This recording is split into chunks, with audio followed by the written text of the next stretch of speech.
and welcome to 9 to 42, the podcast from the team at the Guitar Show UK. Join us for interviews, updates and chat with artists, influencers and those that manufacture the gear that we love.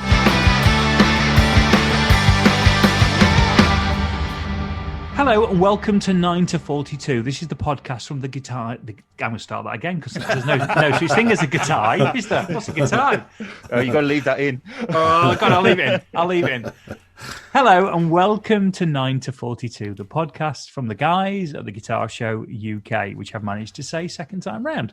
My good friend Jace Hunt is on screen. Jace, how the hell are you? I'm very good, mate. How are you? I'm fine. I'm recovering from the fact you've just told me, which is that something like 5,000 people have watched that live stream that we put out on Saturday night. I know. I keep looking at it and then not looking at it and realising that 5,000 people have heard us wittering on. I know. Do we know how far in those 5,000 people got?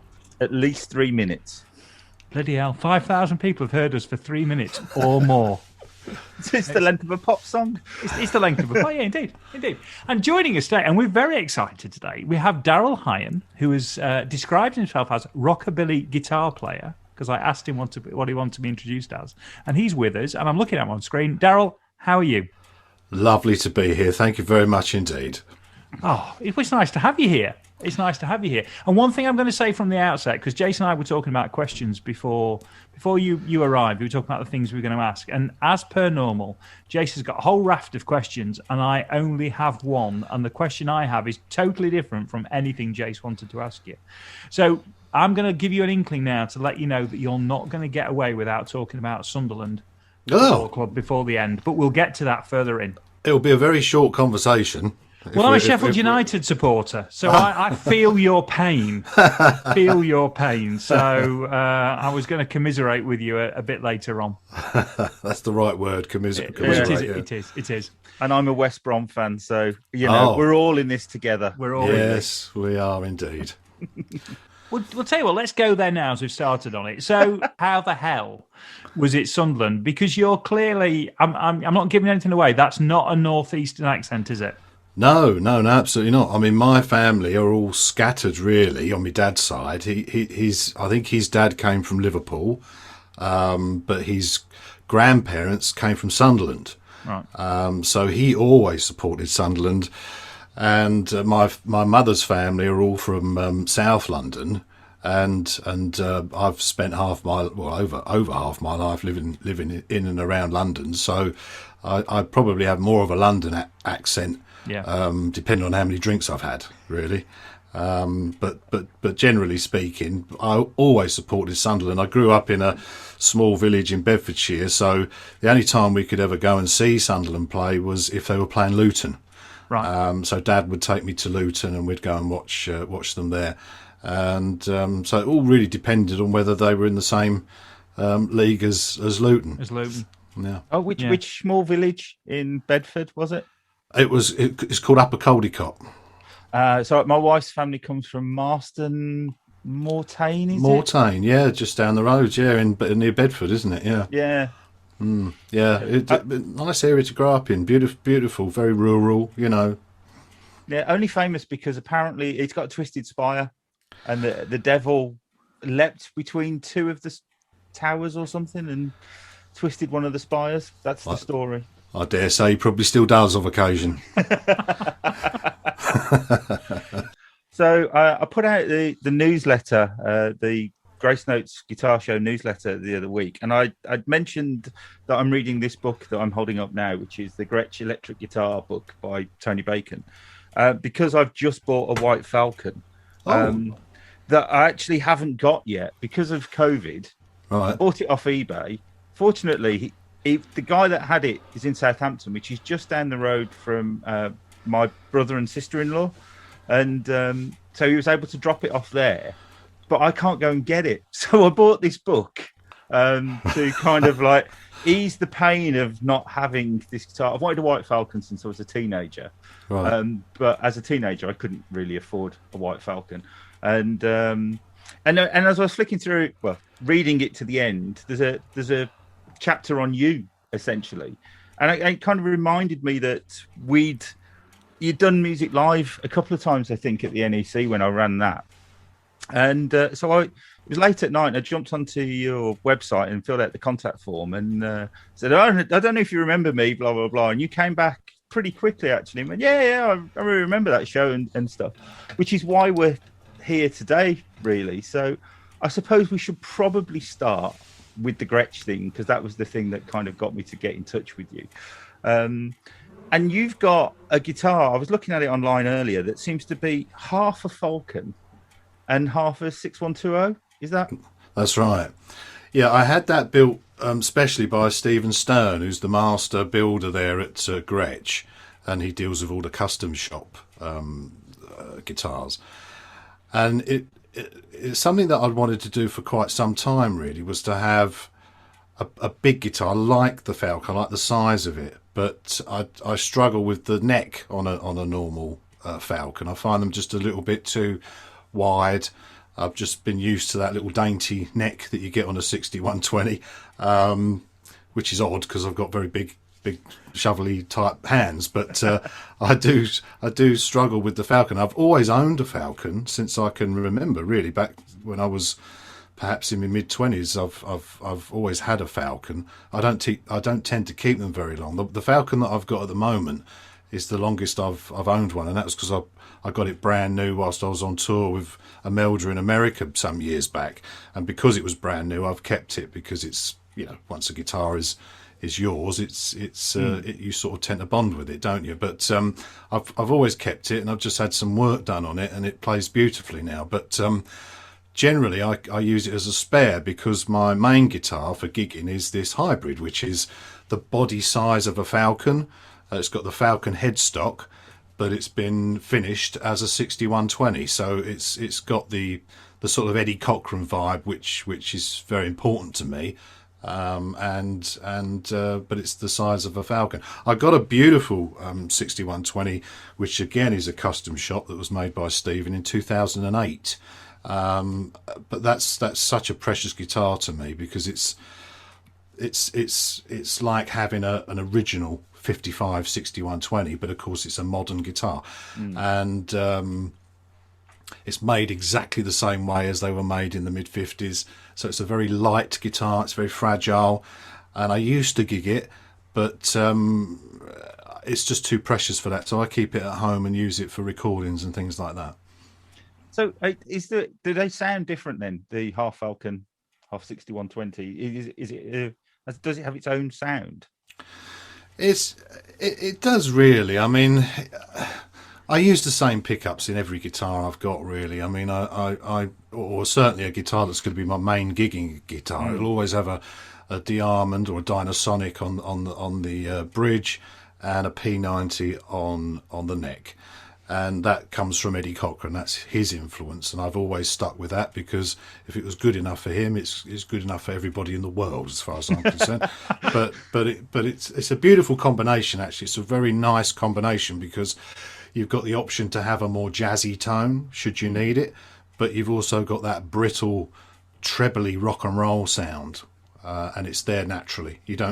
I mean, the great thing about that pickup combination is that you can sort of get away with quite a range of amps as well, and which is great when you're playing abroad or at festivals and you don't know what amp's going to be provided for you, because we do a lot of work abroad at festivals and I can't bring an amp with me, so I try and specify what I want, but more often than not it's the exact opposite of what I want, and but at least I know with the guitar I'm going to get a fairly true sound. How many times have you turned up and they've gone, we've got you a Peavey, it's a 5150 high gain head? Well, in recent years I've been quite lucky, really, because I think people will tend to get me what I ask for, because I offer two options, really. The Delta Blues, which is obviously my first option, is the one that I would rather have, but also I'm happy with a Peavey Classic, and I think classics are a lot easier to get than a Delta Blues from my experience, So generally I get what I want, and I'm quite happy with that. But I'll use a Fender. All I specify is it has a drive channel, so I don't have to bring a load of pedals with me. But if it's got a drive channel, then I can get the sound I want. I was talking to Simon Bradley earlier, who I know Simon well. Yeah, you know Simon, and he said, ask him about his Zoom. He said, ask him about his shitty little Zoom effects. Yes, he was never terribly impressed with that, and I guess most guitar players would probably wouldn't be very impressed with it as well. But I think they're great. I mean, I've always had a Zoom pedal since I remember buying my first Zoom pedal from Union Street Music in Bedford. Must have been in the late 80s or early 90s, whenever they first started making them. I can't remember because they've upgraded the pedal several times over the years, and the one I use at the moment is the G2. So I bought it really because it was inexpensive, and it did quite a lot of jobs in one little box. You know, I could get echo, I could get reverb, I could get tremolo, I could get, you know, all sorts of things. But also the handy thing was that you could mute the guitar and tune it. You could use it as a tuning thing, you know. So that was really quite important. And so I bought it because I couldn't afford anything else at the time. But then as the years have gone by, I see no need to really change it because it just does what I want it to do. And very often I will just use that. That's the only pedal I will use. I mean, I did go through a stage with Imelda where I thought I needed to change my sound a little bit because I wasn't changing guitars. I only ever used really the one guitar mainly, you know. And I felt that with her music there were times when perhaps a different sound would be agreeable, you know, or help break things up. So I started to experiment with pedals a little bit, but I just found it too confusing. So and in the end she just said, well, look, you know, I'm happy with the sound you've got, so, you know, don't worry about it. I mean, it works, so don't mess around with something that's not broken, you know. So I've just kept it at using the Zoom live. In the studio, I mean, I tend to use whatever's on the board. Really, I don't bring effects into the studio because that can all be added later. So I don't really. Effects are not something that I've ever really given a tremendous amount of thought to over the years. It's more of a practical thing. As long as it does the job, I'm happy. So talking of sort of playing for Imelda, your career, you seem to have two careers that run sort of like parallel to each other. So you do your solo stuff, and you've played with a lot of names. I mean, you know, I think you've toured with Robert Plant, Shakin Stevens, which is what me and Ant got quite excited about. Talking about Shakin Stevens. Really? I mean, you know, because we're kind of the same age. I mean, I'm 51, you're 51 as well, I think, aren't you? That's right. Yeah. And you know, my first. I'm not quite 50 yet. I can only say that one more time. Yeah, it's days away, isn't it? Well, 3 weeks, but thanks for, you know. Well, you're wearing well. That's very kind of you. That's a good way of looking at it. And Shakin Stevens and Adam Ant were kind of like my introduction to sort of like pop music, which was about 1981, something like that. So, you know, I'm just quite intrigued to know what it's like, you know, playing for Shakin Stevens. Well, I mean, you're right. I mean, to be honest with you, I always saw myself as a guitarist first and foremost, you know. So I never thought I was going to be a singer. But the thing about being a singer and a guitarist is that it's one less person to pay in the band if you could do the two things at once. So that was very tempting, and so I started up my own band really again out of necessity and because I thought it was more practical.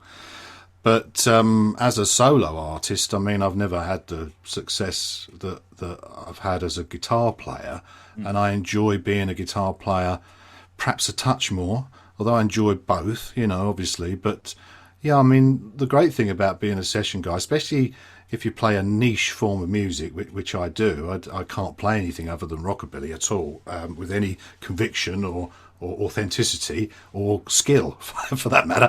But I can play rockabilly well, and occasionally you get asked to work with some very interesting people. I mean, I've only recorded with Robert. I've never toured with him or gigged with him. But yeah, I worked with Shakin Stevens, I toured with Jeff Beck. Obviously, when you work with Jeff Beck, you don't really play guitar very much, do you? There's no real need to do that. But you do. It's very interesting working with people like that, because you get to see how it works on that sort of level. I mean, the first gig I did with Shakin Stevens was in Glasgow, and it was like, well, it was like at the height of his fame. I mean, I went to see him in '83 at the Hammersmith Odeon, or '82, I think it might have been even '82, when he was touring the "Give Me Your Heart Tonight" album. And I mean, it was pandemonium. He was a pop star, you know. Yeah. And then fast forward to '99, and it was like nothing had changed. The audience went crazy as soon as he walked out on stage. It was unbelievable. So you know, it's nice to see that sort of thing. Nice to be a part of it. But of course, when Imelda's career really started taking off, that was very interesting, because we'd started off in the Barflies and the really small clubs, you know, and playing in front of nobody, and some clubs that we played at in London that we were told were really cool places to play, and you never know who's going to be in the audience. Well, we knew who was in the audience. It was the other band members that were playing on the same bill as us, you know, and the woman that was taking the coats at the door that was supposed to pay you at the end of the night had left sort of 10 minutes before the last band had finished, so you didn't even get your money. All that sort of thing happened a great deal, and then to go from that to supporting Jules Holland, and you know, our first gig in Camden, the first time we played in front of 1,000 people that were paying in to see us, to see Imelda, was at Coco's in Camden, and you know, then getting the TV show later with Jules, and I mean, to experience that from the bottom to the top was incredible. And then of course, you know, a couple of top 10 albums in the UK and 3 #1 albums in Ireland. You know, I mean, it was unbelievable. We never expected that. You know, we'd got to, I think I was at the stage in my life, really, or career, I think I was 38 when Imelda's success started happening, or perhaps a little bit younger, but you know, I just thought my lot in life was to just carry on playing the clubs on the rock and roll scene and just eke out a living, you know, just about eke out a living, which, you know, I've always been able to do. But, you know, it was quite incredible, and, you know, it was wonderful while it lasted, you know. You said there about, you know, you've never played any other style with any kind of conviction. Would you say that, looking at some of the people you played with, they clearly come to you for a sound? I mean, and obviously you can see how that would work with what Shaky does. I mean, you know, that makes perfect sense. But with some of the other artists, it's not as obvious. Does that tend to tie in when they're going through a particular stage in their career? They're chasing a particular sound in that particular project, and you become the guy to provide that? Generally speaking, yes. I mean, the Shaky thing was difficult because I was having to follow people like Mickey G and Albert Lee that had played on his early records and on the hit records. Mickey G was a phenomenal player, and that's a very different style to what I play. It's much more, there's much more finesse in what Mickey did, whereas I'm more of a hit and hope, you know, and I like to bring aggression to what I do, because the thing that's always attracted me to rockabilly is its aggression. It's especially with the guitar. I mean, it's unbelievably aggressive because it's very rhythmic, you know, and so you can put in as much power into the solos as you want, or you can be as clever as you want with it. You know, you can be a bit jazzy, or put in some Mel Travis, and it brings in it soaks up a lot of influences. Rockabilly does. But I mean, I always used to lament when I'd see a big artist do something with rockabilly and they were just getting generic session players. You know, I always thought, well, that's a real shame. That's a missed opportunity to do something a bit more authentic, you know. So, you know, it's nice to be in a position where you get a call from people from time to time, but it doesn't happen very often, and rightly so. What I do is so niche, you know, and I've always understood that, and that goes with the territory. You don't often get work that takes you outside of the scene that I work on, but when it does come about, it's always very welcome and always very interesting. I just wonder whether, because pop music in general is quite bland and very samey at the moment, that there must be kids that were like me that kind of went off and found something a bit more underground when I was a teenager and kind of latched onto that. I mean, for me, I didn't really get Duran Duran, Wham and Spandau Ballet when I was a teenager. So I ended up with the Pistols and the Clash, and then went back further through the Stones and stuff like that to Muddy Waters and Howlin' Wolf and stuff like that. So I was completely out of step with what most people were listening to as a teenager. Just wondered if you've seen an increase of like younger people joining the scene over the last few years. Well, it's a very old scene, rockabilly. It's been around since the 70s, the late 70s. So it goes through fits and starts where sometimes it will feel like it's stagnating. And then sometimes you'll get a little burst of youthful enthusiasm coming in from somewhere. I mean, if you used to go to, say, the Rockabilly Rave, which is the biggest rockabilly themed weekender in the country, and there'll generally always be a couple of thousand people there once a year, every June. If you used to walk in there and look around the room, you'd see a lot of people our age, but you'd also see a lot of people in their early 20s, and you would say, well, it's looking pretty healthy, the rockabilly scene. Well, but that's one weekender, once a year, and it's only 2,000 people. And so it gives a false impression of how well the scene is doing, because those young people are scattered all around the country, or indeed coming in from Europe as well. So, it like all sort of underground cult musical forms, it struggles from time to time, but it's always there. It never goes anywhere. There's always a weekend event. I can't tell you how many 50s rock and roll rockabilly weekenders there are in this country alone. But then if you add in Europe as well, you've got a lot of work there as a band. And of course, we've still got our club scene as well. We've got record labels that are dedicated to the music, and people that make the clothes, and everything that goes with the lifestyle. I mean, it's always been kind of a cottage industry in that respect, but it just keeps going, and it does inspire that loyalty from people that get into it.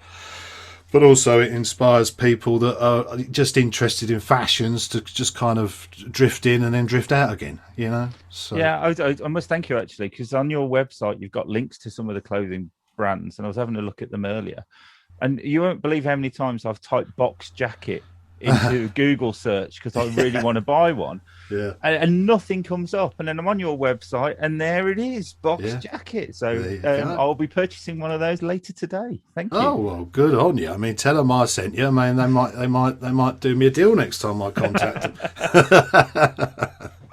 I don't care if you get a deal, Jace. Just, Oh yeah, absolutely. Yeah, Just want to pick back up on one thing you said about you're attracted to it because it's a fairly aggressive kind of form of music. And I was watching some clips of you playing fairly recently. I don't know if you were playing a festival or something, but is and you do play with a certain amount of gusto, shall we say? Is that partly down to the format, to the 3-piece format, that you're carrying a lot of the momentum of the, of the actual music? So therefore, that kind of, there's all that rhythm, there's all that drive. It reminded me a little bit of Lennon saying that he wasn't a great guitar player, but he could make the thing absolutely howl and scream and shout and create something. Yeah, I mean, it falls on me to play melodies and rhythms, and I have to sit in with the drums and the bass, but I also have to play the solos, and so yeah, there's a certain amount of weight on my shoulders on a gig. But I mean, obviously, when I was getting into the music, when I first started playing, I mean, it was a very different ball game to how I play the music now. There was a lot of youthful enthusiasm back then, which does tend to drift away as you get on. But I mean, but again, like all me, I always say this: you're only as good as your audience. You know, if you're playing in front of an audience that are really into what you're doing and give you that feedback, if it inspires you. We tend to get that more from festivals abroad. Traditionally, we would get that reaction abroad, so we would always play much more aggressively abroad than we would in a rock and roll club in the UK, or even a rock and roll weekender in the UK. You know, you play to your audience, and so that's the way we've always done things. So we have two sides to us with the Enforcers, with my band, the Enforcers. If we're playing in a generic rock and roll club, we would just play nice and steady all night. We'll give them what they want because they want to dance, they want to jive, they want to play to a set beat. But you know, if we're playing in front of an audience where that's not important, then we'll just jump around and do whatever we want. You know, rip it up a bit. So we both ended up separately watching the same video footage of you in Finland. That was last summer. Yeah, it's the only gig I've done since March last year. Yeah. So what have you been doing in this period? Because I know you own a recording studio, don't you? Embassy. Have you been writing, recording, or I mean, what's life been like in lockdown? Well, it's been very tough. I mean, if you're a professional musician, I mean, to have your livelihood taken away from you, it's very, very tough. And I've found that, I'm having to do 3 times the amount of work for a third of the money. And I struggle with that. I don't struggle with the, getting on and doing it. I do what I do. I enjoy it, but I just struggle that we're in that position.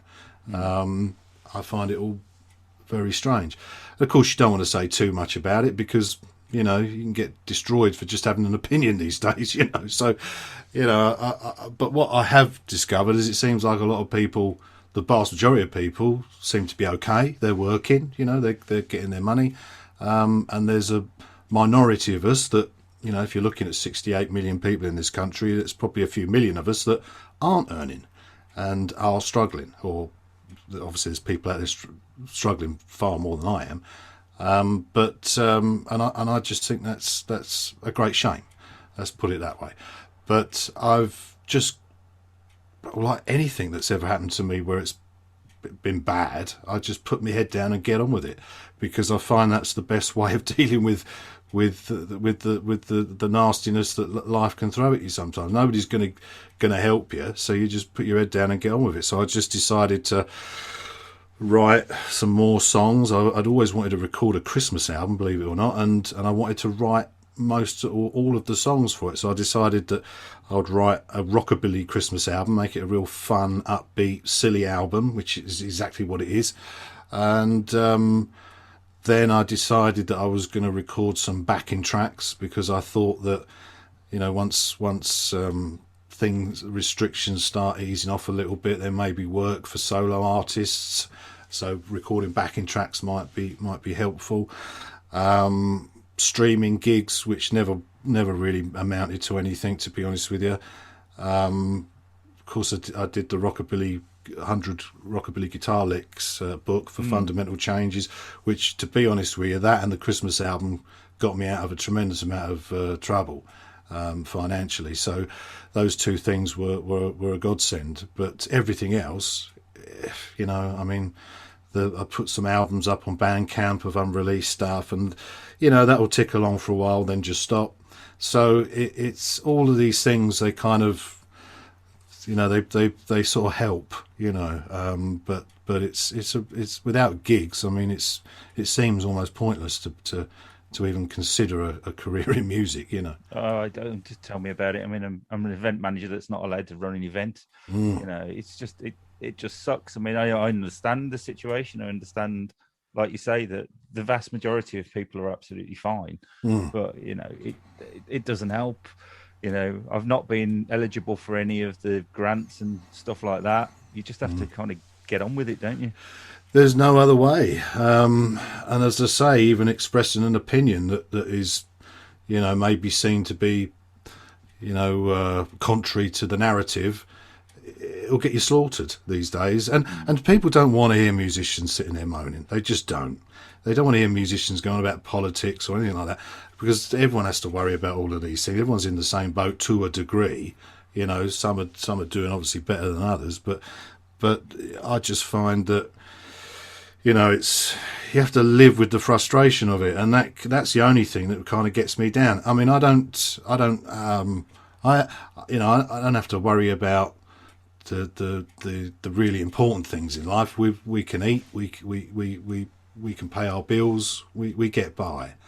But I just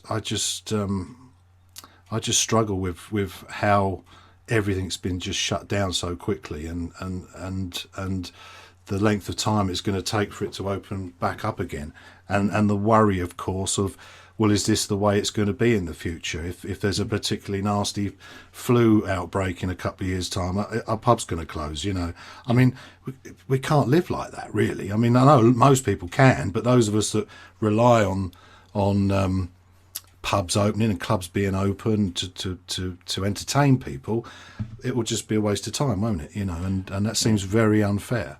Well, and the thing is, there's a few things there that are all bundled together, because you've got the sheer fact that everything's shut, so that's one. Then you've got the fact that people in the creative arts individuals in the creative arts seem to have fallen through the cracks with any government support. Absolutely, yeah. Because it's all right giving money, as I think he's done in the budget today. I think he's given some more money to venues and what have you, and museums and this, that, and the other, and that's fine. But they got a tranche of money earlier on as well. But it's not helping the musicians, the front of house engineers, the monitor engineers, the lighting guys, not helping any of these people. And we've got incredible amounts of talent in our country in all of those fields. And then, of course, when we do get out of it, we've got to deal with the shit that Brexit's going to bring in terms of how do you go and, can you go and play a one-off festival? Is it financially viable to jump on a plane with a guitar when you've got a short window? What's the admin going to be? What's the cost going to be of doing those things? Because in the past they were very doable. And That's right. And we know Brexit's not going to be good for musicians and creative people wanting to do in-out jobs across Europe. Well, I mean, nobody wants to appear unsympathetic towards the fact that, first of all, with the virus and the pandemic, that people have lost their lives. Nobody wants to appear to be unsympathetic, and I know people that have lost people, and they have my full sympathy, and I feel terribly sorry for them. It hasn't affected me or anyone in my family, but I can only deal with what life throws at me. Yeah. I can always you can always look at other people and say, God love them. I hope they get out of this trouble that they're in, or I hope that they get through this. But at the end of the day, I've still got to deal with what life throws at me, and what life, that's how we live our lives. It's the only way you can live your lives, really, to a degree, and function as a human being. So you've got to have sympathy and empathy and that kind of a thing, but we've still got to, unfortunately, earn a living and do what we do. So that side of things has been very tough. As for the Brexit thing, I mean, I'm getting a lot of inquiries from Europe. Traditionally, we've always played festivals abroad, and generally, you'll fly over on the Friday, you play on the Saturday, you fly back on the Sunday. We don't tour, I mean, I thought I knew what touring was until Imelda's success, and I'd never experienced proper touring, where you're away for sometimes 6, 7, 8 months, and I've never experienced anything like that before. So I think that will affect artists of that sort of level. But again, it's all administration and money, isn't it? I mean, I remember when we used to have to get visas to go to America with Imelda. I mean, we had to go to the US Embassy, but we'd go there, we'd queue up, then we'd go through, and it was all sorted out because it had all been paid for by the record company. I mean, all we had to do was just turn up. We didn't have to sweat and fill out the forms. And believe me, I've done that when I've gone to Australia and America in the past, and I've had to have a visa. I haven't had a manager or a tour manager to do it, or a record company to fund it. I've had to do it myself. So I know how difficult it is. But if you're at that sort of level, the artists themselves don't have to worry about anything. They just turn up and it's all done for them, but they'd still have to turn up. And so I don't think it will affect the artist so much, other than, money has to change hands, but that's just the way the world goes around. I mean, I don't think it's going to affect us on the level that we're at, because we're flying in and flying out. There will be a visa, but I'm sure that will be swallowed from the costs. That will be factored into the costs by the promoter. And most promoters, even on the rockabilly scene, have to deal with bringing in Australian and American artists, so they're well versed in how to sort out a visa. So I don't think it will do a great deal. Looking at it purely from my situation, how it will affect other musicians, I don't really know. But you see, it doesn't really matter. Nothing is. There's never been a government in my lifetime that has ever sat down and said, do you know what, we should really help musicians out in this country. No. They've just never done it. So, I know musicians, always want to look at something to point a finger at and say, well, that's the reason, that's the reason why we struggle. Well, it's not. There's loads of reasons. And the main one really is that the vast majority of people don't really care. They nowadays it's all Spotify, isn't it? And if I play at a club and there's 100, 150 people there, well, I think that's a miracle, That's just the way. Most people don't share the passion for music that we do. Those that make it and promote it and write about it and so on and so forth. We're in the minority and always have been. And nothing is ever made easy for us. I mean, I remember when karaoke became popular and pubs started getting a license so that they could just do karaoke as a way of getting out of paying bands playing. And then, of course, the music license where you could only have duos playing a pub. Things like, there's always something that has been put in place to make our life more difficult. Even councils now. I mean, theoretically, you could turn up at a gig and somebody from the council could come up to you and say, well, we need to see all the paperwork on your equipment that's all up to date, and that it's not going to set fire to the place and blow up. There you go. Yeah. I mean, it's never happened to me, but it could theoretically. So there's not just one thing; it's lots and lots of things. But the main problem is that people nowadays just pay £10 a month and get their music through Spotify. That's the biggest evil as far as I'm concerned. But there's people out there that love that, and I would think I'm a moron for even suggesting otherwise. But I just think that there's lots of things that are out there to make our life more difficult, and we just have to get on with it. I did a gig once. I don't know if you've ever played there. It's closed down now, but it was a venue in Birmingham called the Hibernian, which was a great venue in terms of we actually had a dressing room rather than a toilet. It wasn't a very big dressing room, but we actually had a dressing room. Yeah. And we went out and it was an all-dayer, and we were I'm loath to say we were the headliners. We were the last band on the day. We definitely weren't the headliners. And we went out into this room, and there was like 4 people there. So and you've got to play the gig, haven't you? Because there's 4 people there, so you do the gig. And then so we finished at 10, something like that. And they'd shut the bar at that point in the room that we were playing, and they said, well, if you want to be, you'll have to go into the main pub. And I walked into the main pub, and there was about 250 people in there and a karaoke in the corner. Yeah. Oh God, I know all about that. I mean, I remember driving off to a gig in Norwich many years ago, probably in the late 80s, early 90s, getting there, setting the gear up and seeing a whole room full of people. It was a big room, so there must have been 200-300 people there, all come in, dancing away, listening to the music, having a great time. And as soon as we went on, they all left and went into the bar in the next room. I mean, that's what you've always been up against. And I mean, you can get angry about lots of things. I try not to get angry, if I'm honest with you, because I've got enough to have to worry about just trying to make a living out of it, So I don't want to have to keep getting angry every time something pops up that would ordinarily. And I do get angry. Unfortunately, my girlfriend has to put up with it, and she thinks I'm a miserable old sod. But I mean, I don't think I am really. But the thing is, there's lots of things. There's lots of obstacles put in your way. Let's put it that way. But I think if you believe in what you're doing, and if you enjoy what you're doing, then that's half the battle really, and that will get you over a lot of obstacles. And it's not even that I think I'm creating art or that I think I'm wonderful, or it's just I can do it, so I enjoy doing it, and when the day comes when I don't enjoy playing anymore, I won't do it.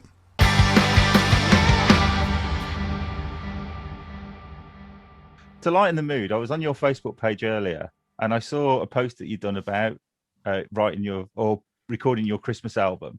Yeah. And it reminded me of Slade, because they recorded it in the height of summer as well. There, Merry Christmas, everybody. And there was a picture of you in the blazing sun above you.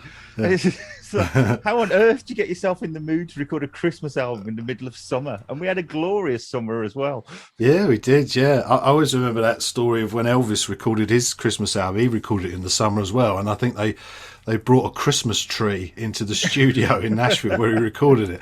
And put the lights down and made it all look very Christmassy, and I couldn't do that, unfortunately. But no, I love Christmas, and of course my daughter is still only 8 years old, so the last few years Christmas has been absolutely wonderful because I'm sort of living it through her again, so I've had a great few Christmases, and I really love getting into the spirit of it. I just find people are generally nicer to one another at Christmas time, so make the most of it, because the rest of the year we're all trying to kill each other for one reason or another. But I thought that a Christmas album would just be a really fun thing to do, and it was very enjoyable, even though I played all the instruments, so I wasn't doing it with a band as such.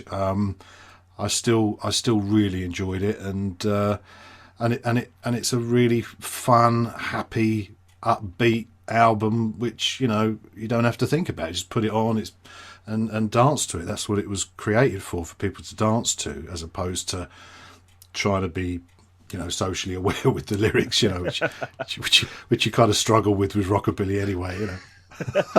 So you recorded everything. So you were the drummer as well. Yeah, and I'm a terrible drummer. I mean, just absolutely appalling. I mean, I can play the double bass well. I love playing the double bass, but I don't enjoy playing the drums. And again, I do it out of necessity.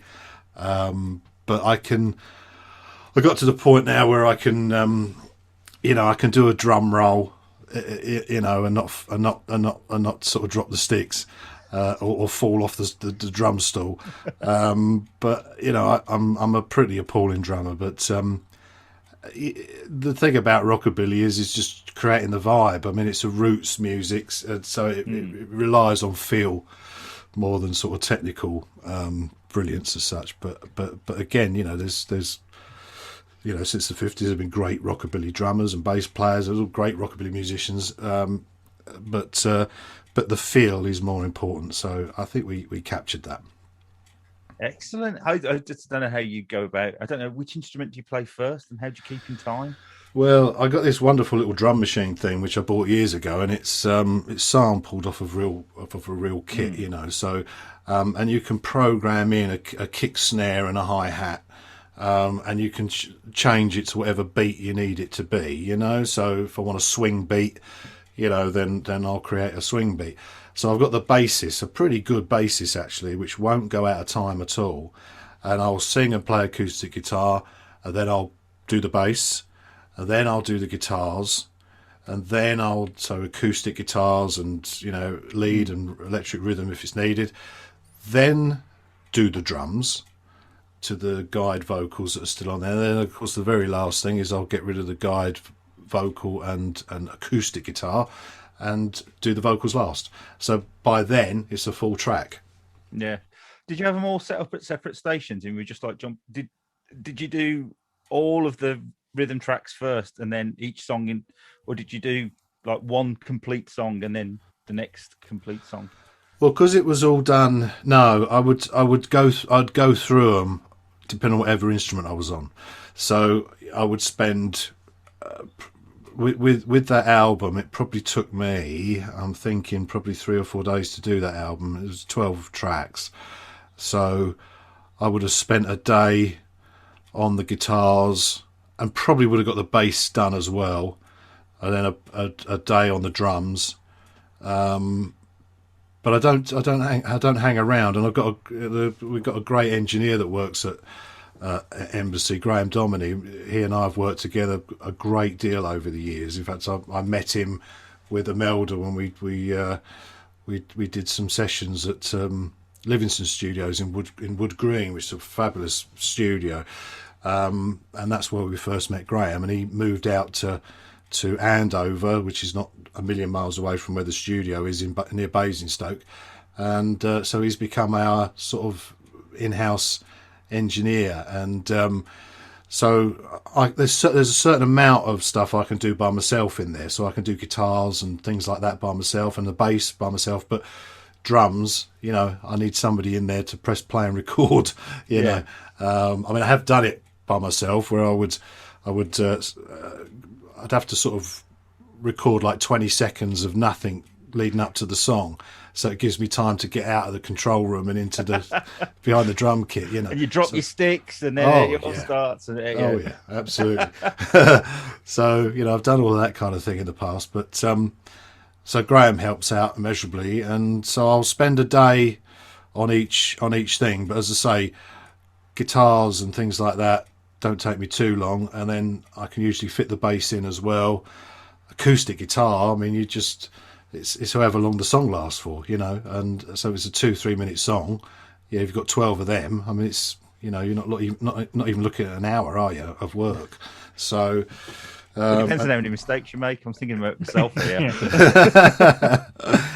Well, I never write songs with more than 3 chords in, generally speaking, because I think anything more than 3 chords, you're going into jazz territory, and that frightens me. So I'm not going to go too far along those lines. But it's a very. I mean, I know this music inside and out. I've done it ever since I was a teenager, so I know the easiest way to do it and all the shortcuts, and so it's very easy for me to do an album all by myself and get it all done within 2-3 days sometimes. Did I read that Embassy is an analog studio?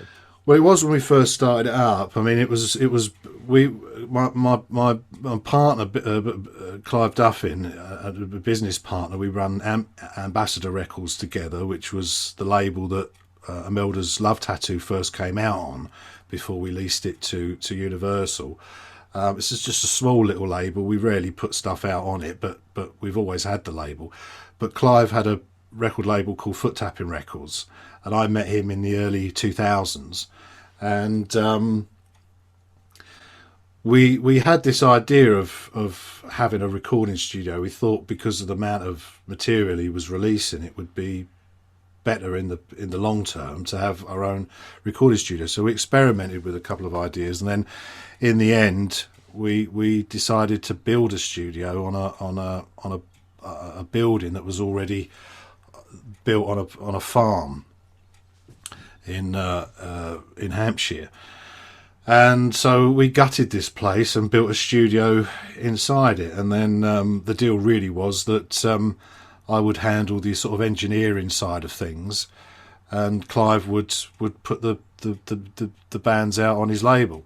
And so initially I had experience with tapes and reel-to-reel and things like that. So we got in a Fostex, I think it was a B16, or it might have been an E16, and just a cheap desk that we got from, I can't remember where we got that from, but it was a Behringer, so it was a very cheap 24-track desk, and very little outboard stuff.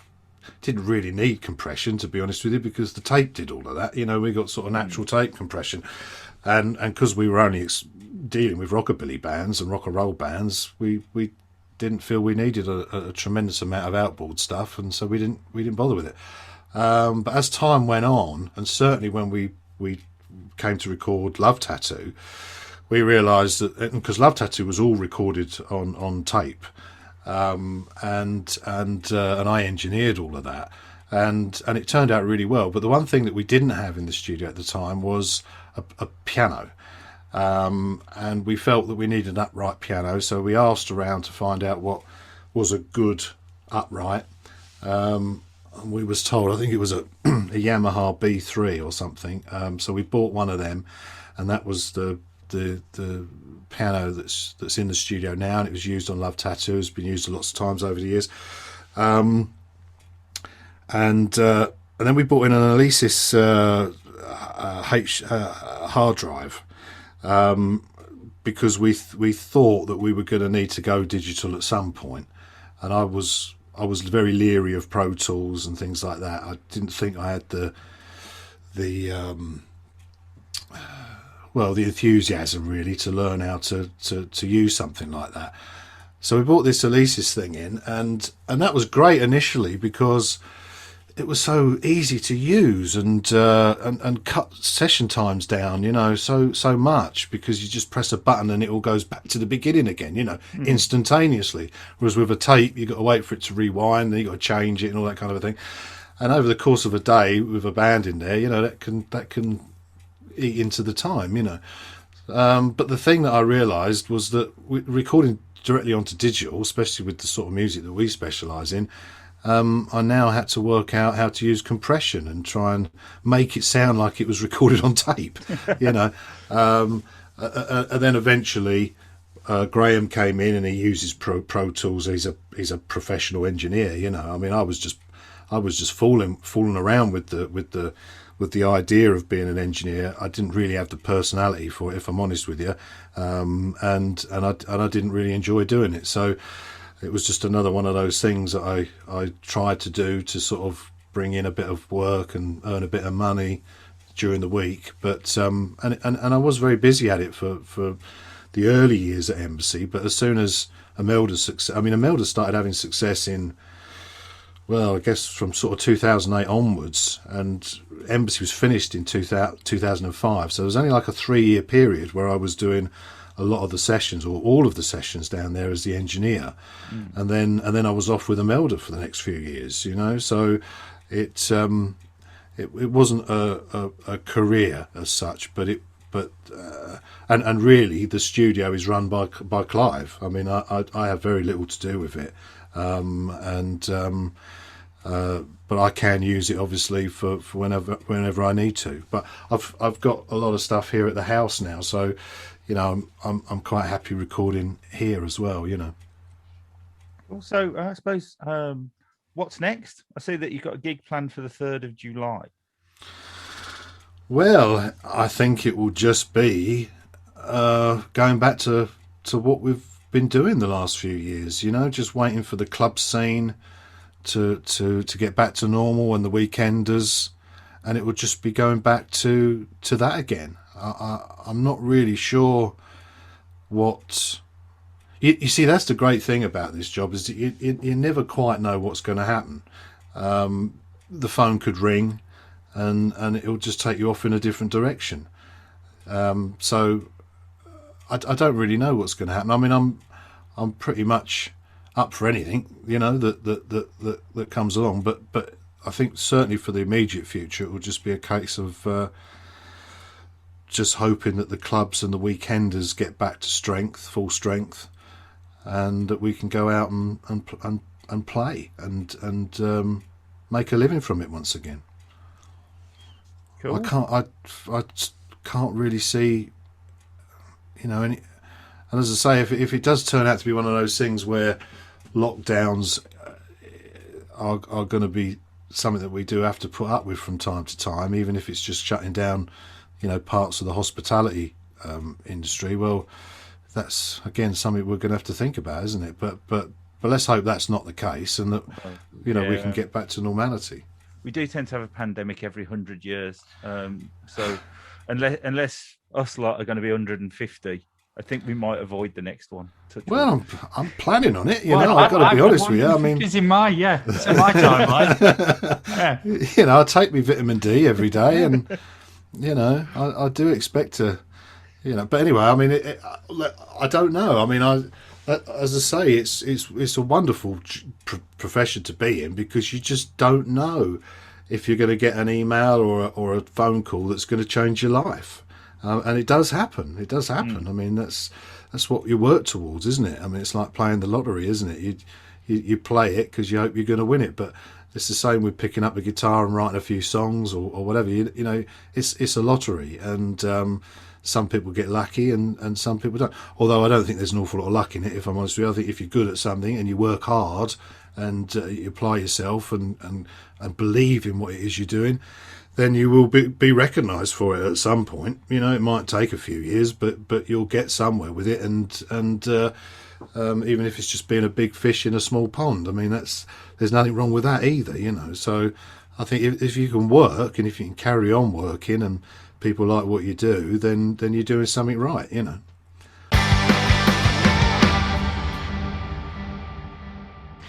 Well, Darrel, thank you very much for your time. It's been a fascinating hour. We just clocked over an hour, actually. It's been fascinating. I've thoroughly enjoyed it. So thanks for that. And we do hope that you're out playing again as soon as possible, and that you must come to the guitar show next year. You when we open up, you must get along. The NEC?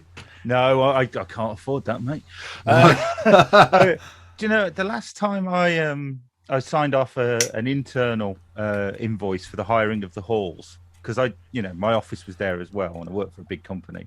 It was £103,000 just for the space. Jesus.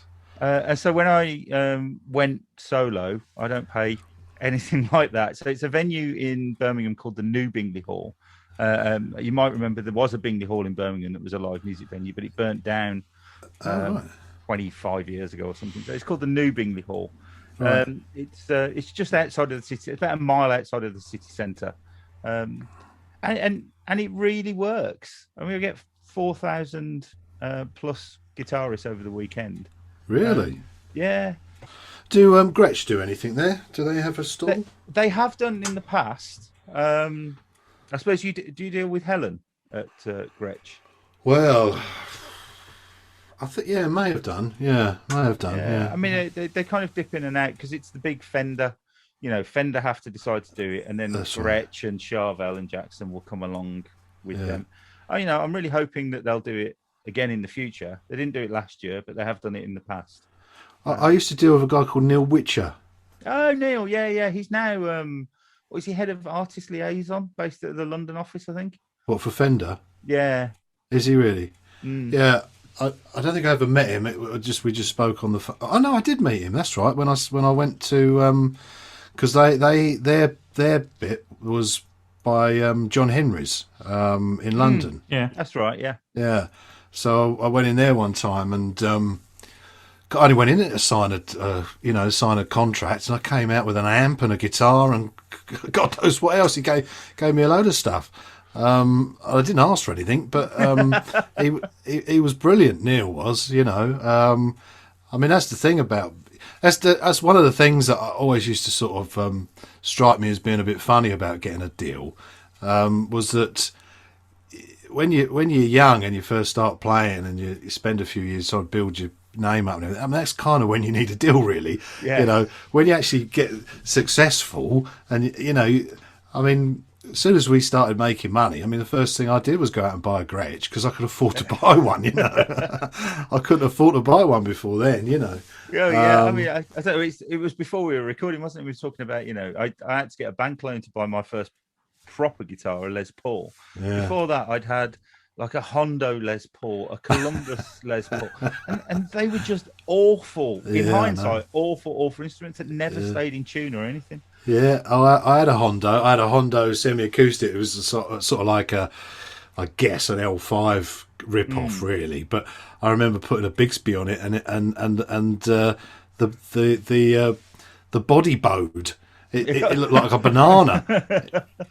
it was like made of cardboard. I thought, I mean, it was an awful guitar. But and I saw one on eBay recently, only very recently, and they wanted like 500 quid for it. And I thought, Jesus, really? I dropped my Hondo Les Paul. It came off the strap because I didn't know. I was like 13. I didn't know what guitar strap locks were. Yeah. And let's be perfectly honest. I was a massive Kiss fan at this point, so I was just leaping around the room, not really playing. And it came off the strap and it hit the floor. And the house that my mum and dad had was, whilst it had carpet and underlay down, was concrete underneath. It wasn't floorboards. It was concrete.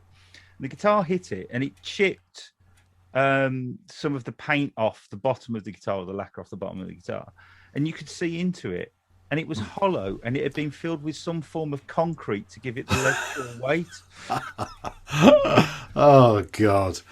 The guitars, I mean, Jesus. The first guitar I ever had was a Spanish guitar, which Dad bought for me because, I'd heard this Eddie Cochran album, and I was only about 5 or 6, and I wanted to be Eddie Cochran, and so he bought me this Spanish guitar, and the first thing I did was I got a green felt tip pen, and I drew F holes on it, and the volume knobs, and a G brand, and I got a couple of drawing pins and a piece of string, and I made a strap by pinning the drawing pins into the. I basically ruined it. I basically destroyed that guitar, and I just used to stand in front of the mirror and pretend I was Eddie Cochran. And I didn't bother learning to play the guitar properly till I was probably about 12 or 13. And then my mate Joe Chapman, who was like Upper Caldycott's version of Elvis, he lived in a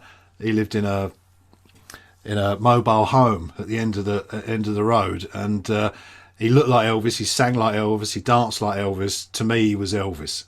He had a pink and black Ford Consul, and he was the coolest bloke in the world with the best record collection of anyone I ever knew. And he sold me my first electric guitar, which was probably a late 60s sort of Strat copy, and I use that term loosely.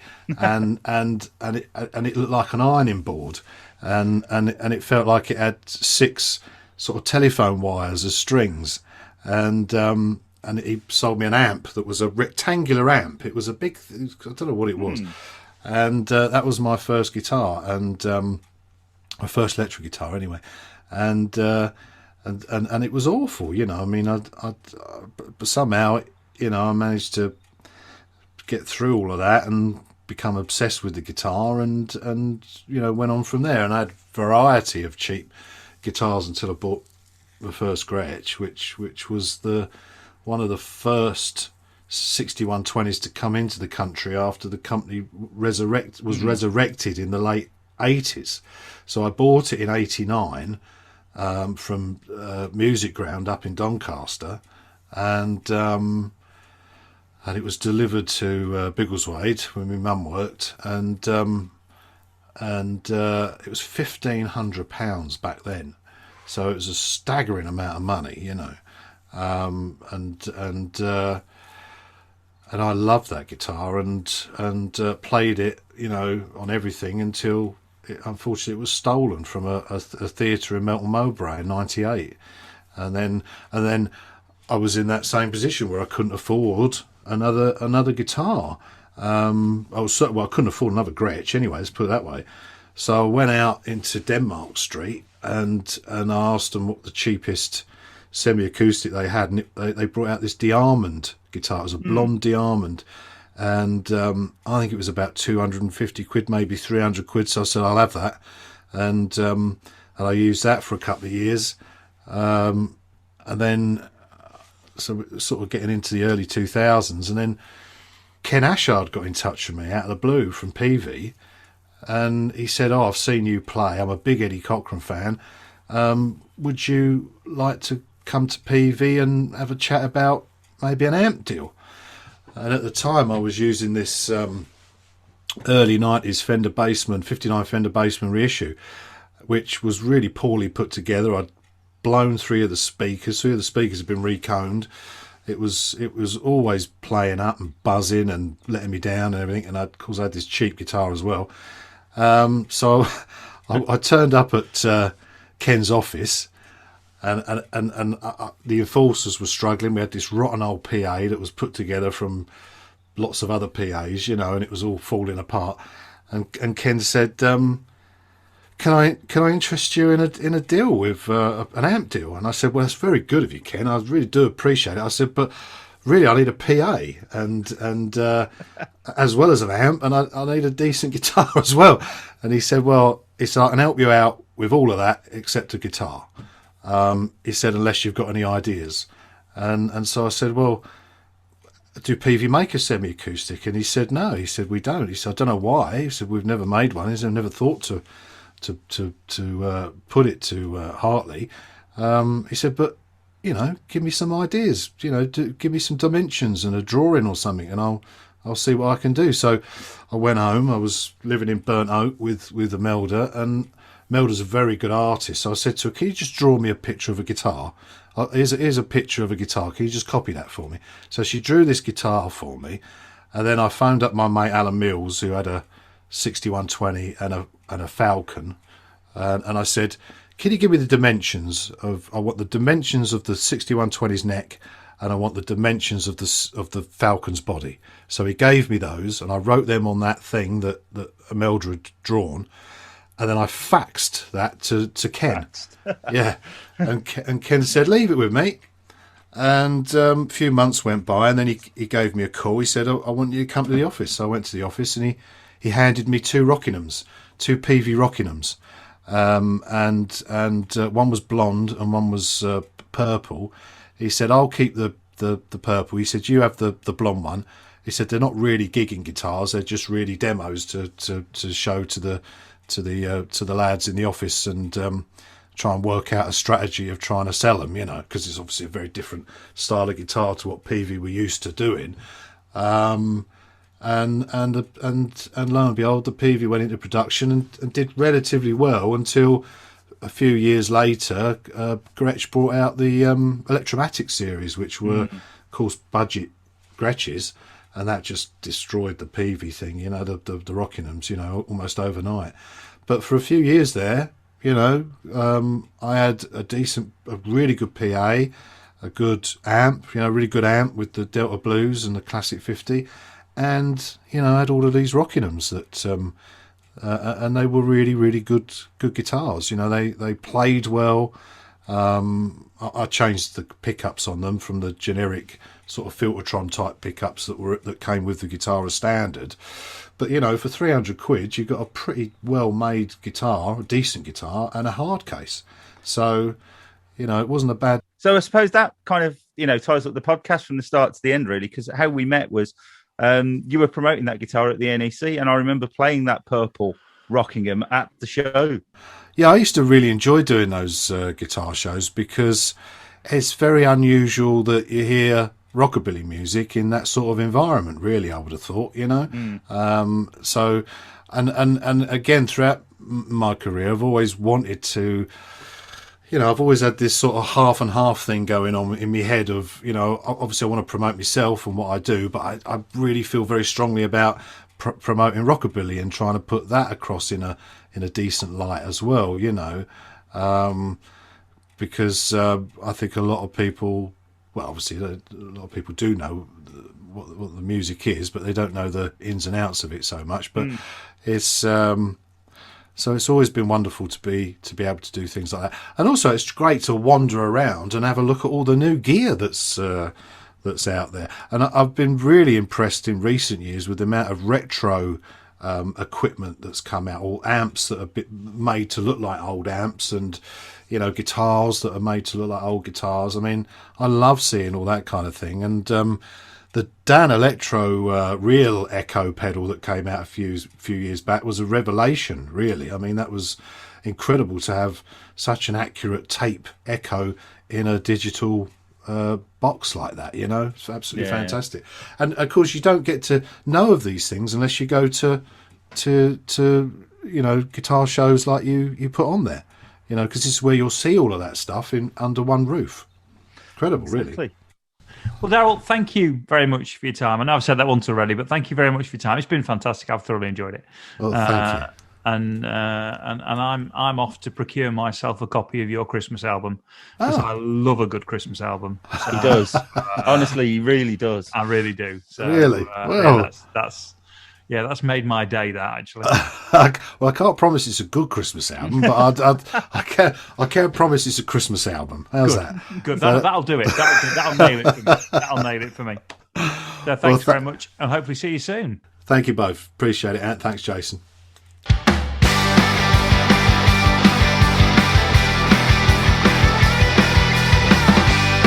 Thanks for listening to 9 to 42, the podcast from the team at the Guitar Show UK. If you've enjoyed the show, then please remember to hit the subscribe button and share with other like-minded souls. For more information about 9 to 42, please follow us on Facebook, Twitter or Instagram at the Guitar Show UK. This has been an A Short Stories production.